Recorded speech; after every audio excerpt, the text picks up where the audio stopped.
Hello, Patreon folks. Thank you for being part of the Patreon. This week, for a bonus episode, we have a two-parter. First, Amanda is going to help me solve a literary mystery that has been haunting my brain. And then I have an outtake, which I actually asked about in the podcast Discord. Jessica Morgan and Heather Cox, also known as the Fug Girls, were my guests in episode 555 on the 24th of March. And during the recording, we took a long side trip about the fashion, styling, and branding of people like Kate Middleton versus celebrities in the UK and in the US. And I thought you might like to hear that part as well. Thank you again for being part of the Patreon. I hope you enjoy this bonus episode. So do you remember a couple weeks ago, I put this Hollywood Reporter article in the Slack about this book that has been adapted by Apple into a 200... Yes, the writer is like a recluse and we don't know their real identity. Yes. Okay. Yes. I cannot stop thinking about this. I cannot stop thinking about this. Okay. So I've done some cursory Googling and there's still not a lot of information, which of course makes me more curious, right? Like, yeah, for sure. I don't do true crime, but I love a good, weird mystery. And this is my catnip. So Apple has optioned this book and has made a movie with Henry Cavill and Ariana DeBose and Bryan Cranston and freaking Dua Lipa is in it. Like Dua Lipa is making her screen debut. I didn't know that acting was a thing she wanted to do, but like there's even stills of her and Henry Cavill. And is it's like a $2 million deal or something like that? $200 million deal. Oh, wow. Okay. Yeah. Forgot some zeros. So the movie is going to come out, I think, end of March. Yeah. But the book isn't even out yet, The right? book is allegedly supposed to be out March 30th, but the book is not on Amazon. There's a German language Kindle version that was scheduled, but I don't think it's purchasable because now the German edition on Amazon says will be published June 14th. Okay. But there's no English version. There's just the German page. That's it.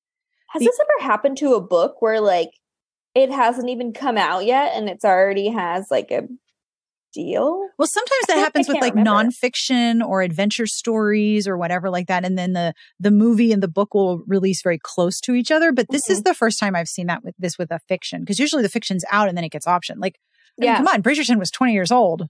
You know, Duke and I was 20 years old by the time Bridgerton optioned it. So the author is Ellie Conway. The Penguin Random House website for them says Ellie. The book page on their site says Ellie, but there's an Instagram page that has like the name of the author and it says that she lives in the United States. So that's Elle. There's no bio, there's no website, there's no footprint whatsoever of this person. And I cannot stop thinking about this. I just cannot stop thinking about it because, first of all, $200 million?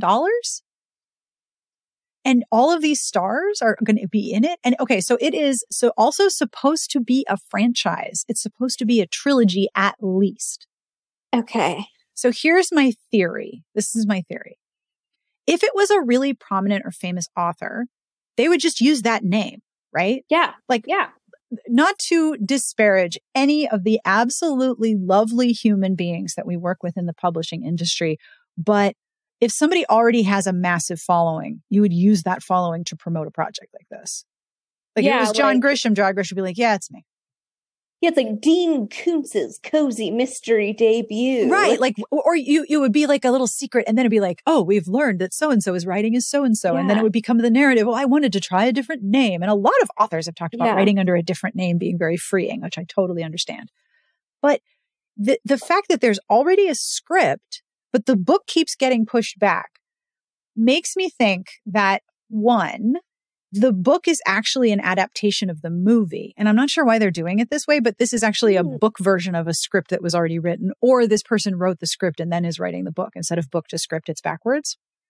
But what I think is, if it were anyone who would want promotion, and let's face it, it's very hard to be promoted right now, hiding doesn't make sense unless revealing who they are would cause a problem. Yeah. So they're going to hide. If this is someone prominent, if this isn't like a complete, like no one's ever heard of this person, they've never published a book before, this is a brand new human on the publishing scene. Like I get that could happen. But you get the debut treatment if that were the case. I think. But yeah, like I have a hard time feeling or thinking that someone who wants to build a platform, whether in entertainment or writing, has no social media presence at all. Yeah, it's weird, right? At all. And there's like, no... Unless you're Mac McCarthy, who's like pushing 90 and hates people. Unless you're Cormac McCarthy. Yeah, maybe it's Cormac McCarthy. But he doesn't give interviews. He's almost 90. Like, dude, he doesn't have social media. But like, it's like Nora Roberts. She does not do press. You know why? Because she doesn't need to. Like, she does not need to do anything. Yeah, I feel like keeping it a secret.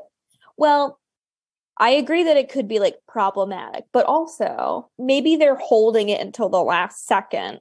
Oh.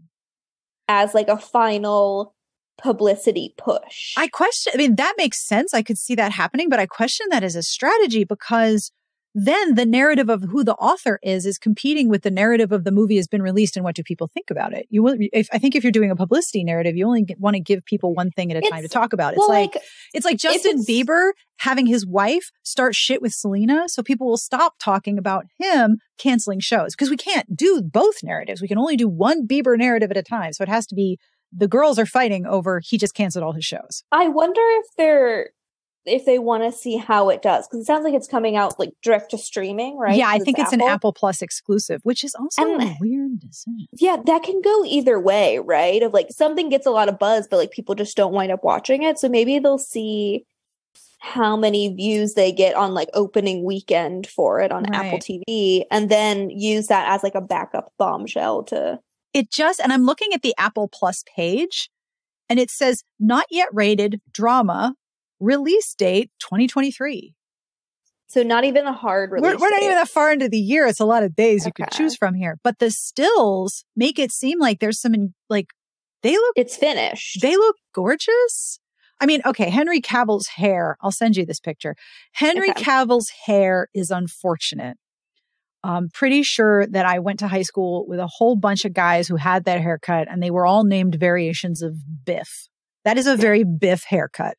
It's spiked up straight off his head. It's probably 2 to 3 inches. Yeah. Oh my gosh, your face. It reminds me of AstroTurf. It does look like turf. And it's like standing straight up. It's like his hair is 3 inches tall. You could rest something on there. Or you could turn him upside down and scrub the floor. Every 80s or 90s movie high school bully had that haircut. This is a Biff haircut. This is Biff and Chet. They both had this haircut. Yeah, for sure. Even though it's a still, look at the production value. Like, look, they're clearly in some kind of a restaurant. There's like costumes. Yeah. I don't think they just did a photo shoot with Brillo hair and Dua Lipa. It looks like this Dua Lipa, beautiful woman. Her hair looks very crispy here. It does look very crispy. It looks very dry. No one is getting nominated for hair and makeup in this movie based on this still. But even then, look at the cast. Catherine O'Hara, John Cena, Samuel L. Jackson is in this thing. Is this not a real movie? Sam Rockwell. Yeah. This is... Okay, so is this an April Fool's joke? So, okay, I don't actually think it's an April Fool's joke. This is way too elaborate and expensive for April Fool's. $200 million. Yeah, that's an expensive April Fool's joke. Right? Like, I don't spend that much on our April Fools. I do it all myself, except for the part where we load the page on the front of the site. That's Wax Creative, and then I pay them for that. But I do not pay $200 million. My God. So who do you think it is? Okay, so resting on the idea that it's someone who would face negativity or some kind of negative consequence if they came out and said, I wrote this. Yeah.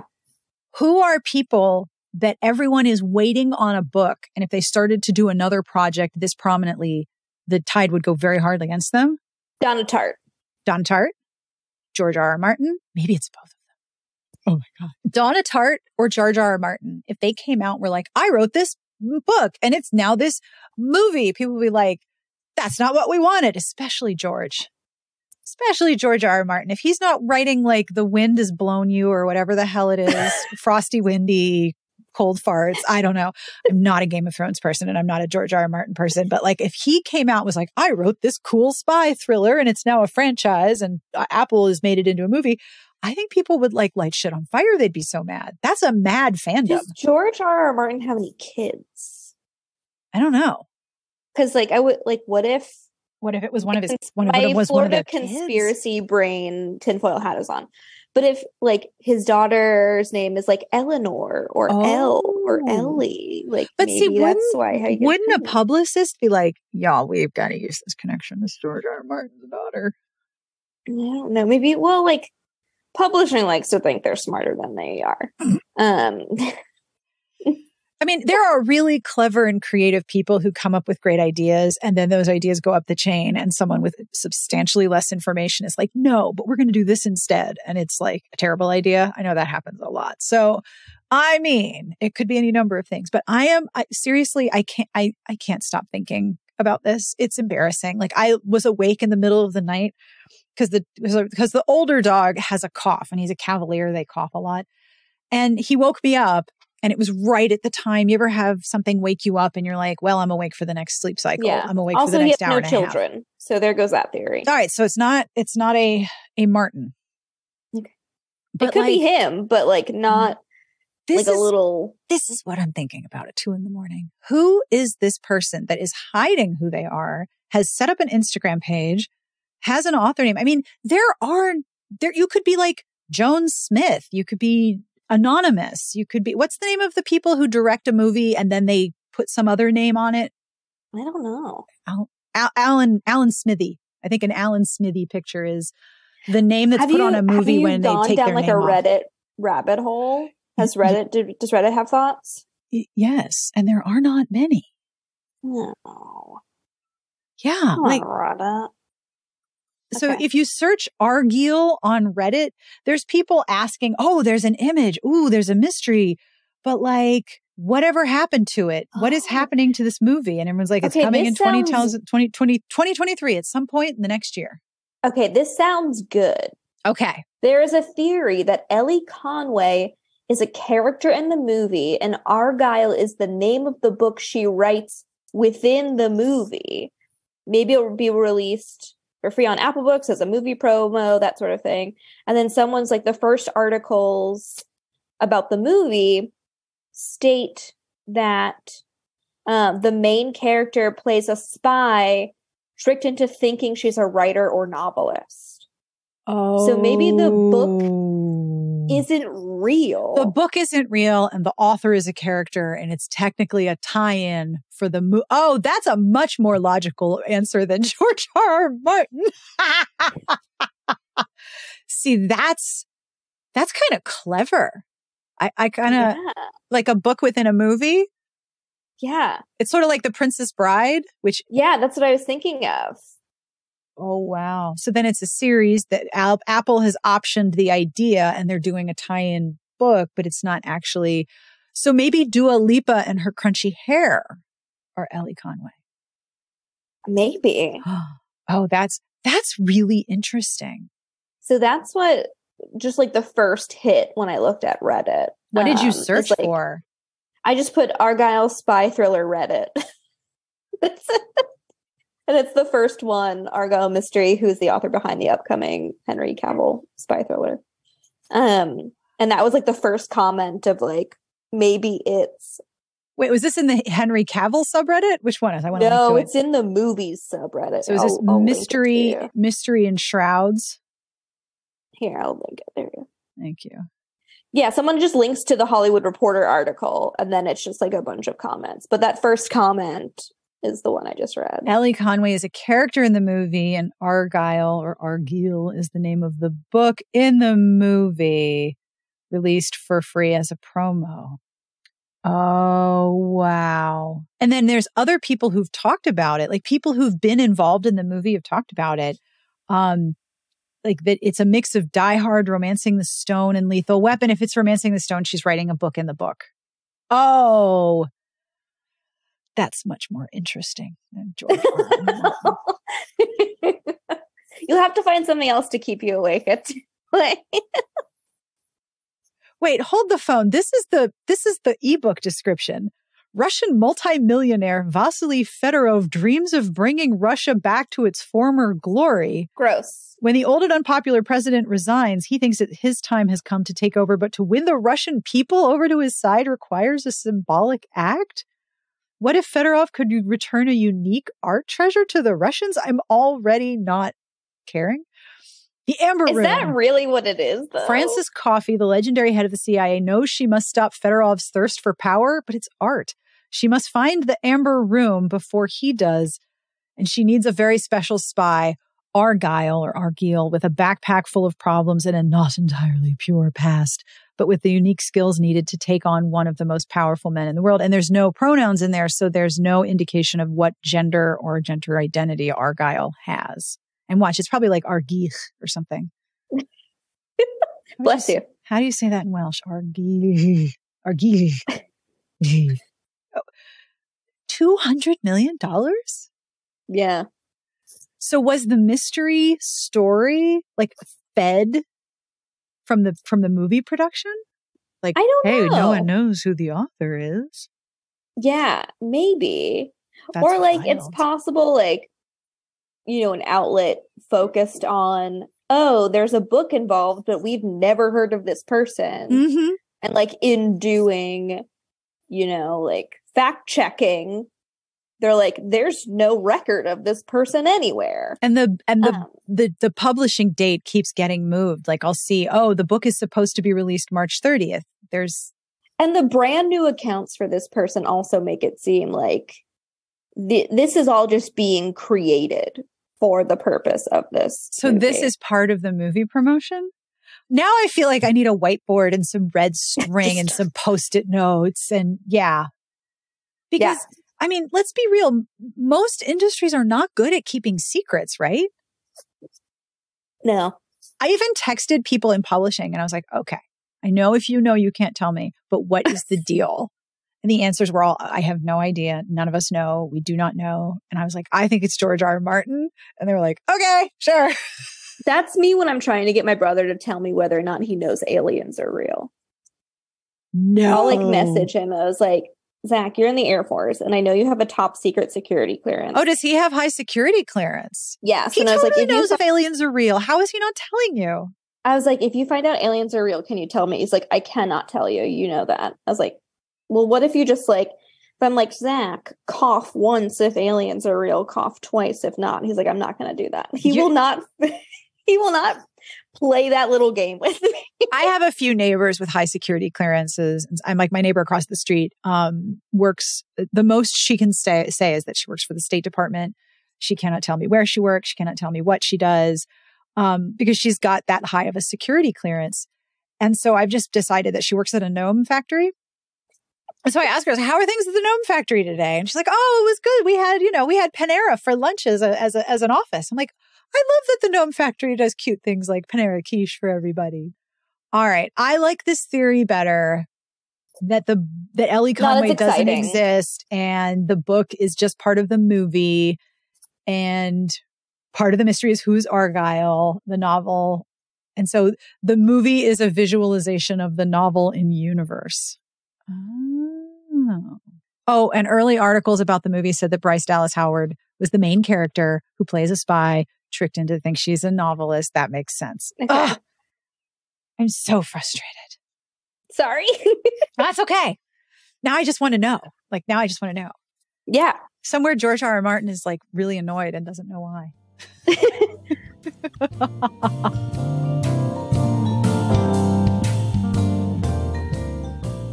I also want to know, does Kate Middleton's stylist hate her? Because I did not understand the BAFTAs thing. What was what was with the glove and the armpit? Like I looked at that and I'm like, I don't know the way to describe what's wrong. I just know this is not working and I don't know where to put my eyeballs. Like what? Someone had suggested it was a Diana homage. And I don't think, as much as I will say is I don't believe that any of them have a big book of Diana that they look through looking for references to make at all times. I would imagine being royal in every way is difficult. Well, I would imagine it's difficult to know what to wear when there are trends and you want to seem like you're contemporary, but you also want to be classic, be timeless. Those two things can't always exist in the same space. And I would say that stretchy high gloves are one of those things that you have to tread carefully because they're in right now. But is that going to be something that will stand the test of time? Yeah. I think Kate's taste is very basic, and I don't mean that in a bad way. No. I think she's kind of like classic and basic, and that's fine. And when she does it well, she does it extremely well. But when they try and branch her out, it's like a mess. And I feel like, I don't know. I get wanting to try stuff, but like your lane was working great. Yeah. Stay in the lane you were in, you know? Yeah. My theory is that having read Spare and gotten that little bit of behind the scenes detail, that there is only money when you're doing an event on behalf of the crown. And they've only recently gotten access to a lot of money. My theory is that up until very, very recently, she simply did not have the money from the crown to pay a stylist and didn't necessarily have a person who she could hire who was top tier. Like the person who would really put her on the map is outside of what she can do with all of the politics with the royal family. How dare you outshine this person? How dare you shout? You can't be more glitzy than this person. You got to dial it back. I think there's some kind of limitation there. I don't know if it's money or what, but I think there's a limitation on what she can do, because I look at that and I'm like, I know there's a stylist who is like, just give me 5 minutes. Oh, for sure. Now, She's definitely had a stylist. Yes. But I do not read Spare, so I can't speak to that. But I 100% think there are some very high-end stylists in the UK who are like, please let me get my hands on you. Like, yeah, but honestly, it's a full-time job. And I think that's probably the biggest problem is if you want a really buzzy stylist and you want one of the more talented stylists in the UK, you can't get them unless they're going to stop styling everybody else. Yeah. And they're not going to do ad hoc. Yeah. Like, you can't put all your eggs in that basket unless maybe you sign a 1-year contract or something, but then you lose all your other clients. Maybe they're going to like where they were. Maybe they're going to like where they went and they're not going to want to come back to you. So it's very tricky. I think the person, it would be very limiting as well. So you need, and the layers of NDAs and discretion and whatever that I'm sure you have to sign are tough. And I think the mandate is tough. Like, I do think you can't really shop the collections in the same way you could for a celebrity. I think, no, I do think they have to, I think there is an element, especially now that they do probably have to balance that you don't always want the pictures to look dated. You want them to feel timeless. Yeah. And I think as much as Diana's fashion gets attention because it's so clearly 80s, it's like an 80s time capsule. But I also think that the stuff that people remember the most is the stuff that isn't, like the divorce dress. Yep. Yes, that was tied to a pop culture moment, but it was also an outfit that you could put on somebody now. And the cool. Deconstructed strapless tuxedo jacket. I was like, somebody could wear that now. Really? So, well, yeah. The problem is I think the royals are sort of, ironically, sort of cheap compared to like a high-end celeb. So if you are a big stylist, like, like Hilton, I'm sure you do want to get your hands on her. But on the other hand, you're probably making a ton of money styling like Emily Blunt or whatever.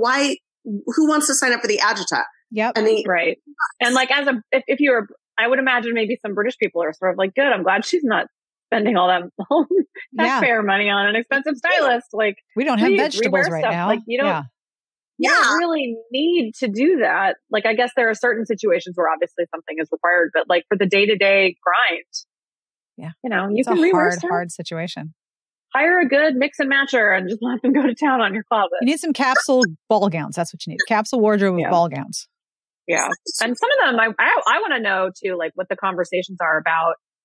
Which ones are you willing to rewear and which ones are you like, no, we returned it? Or which ones are you saying, no, we're keeping that and that's going to be a museum piece? Like, because there have to be some people who are like, okay, that's a museum piece someday, so you're not going to wear that again. Mm-hmm. That's already been packed up and it's waiting for 30 years from now. Yep. Kensington Palace is going to do an exhibit and it's going to be in there. Yep. And like that kind of train of like the after the fact train of thought, like how does everything get filed in its respective bins? Like somebody needs to leak. I don't care about all this other shit.